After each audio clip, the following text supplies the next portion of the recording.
অস্ট্রেলিয়ার ব্যাটারদের পা থরথর করে কাঁপতে কাঁপতে তারা ম্যাচ জিতেছে। এটা কিন্তু তারা সহজেই জিততে পারেনি বাংলাদেশের সাথে ম্যাচটা।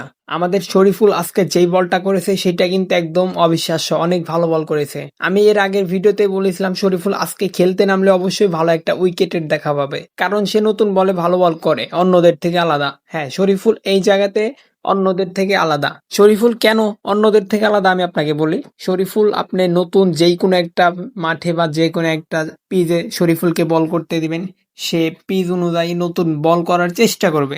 দলের প্রয়োজনে সে তার নিজের সর্বোচ্চ দেওয়ার চেষ্টা করেছে। শরীফুল কিন্তু আজকে 5 আর নেয় না, হ্যাঁ 5 আর নেয় না, 5 আরের থেকে 1 উইকেট বেশি নিছে, মানে 6টা উইকেট নিছে। একটা বলার, বিশেষ করে একটা পেস বলারের সবসময় একটা ইচ্ছা থাকে যে আমি যখন মাঠে খেলতে নামবো তখন আমার যেন 5টা উইকেট থাকে, মানে 5 আর থাকে। 5 আর মানে একটা বলারের জন্য অনেক বড় একটা কিছু, আর একটা দলের জন্য অনেক বড় একটা কিছু, কিন্তু সেইটাই শরীফুল আজকে করিয়ে দেখেছে।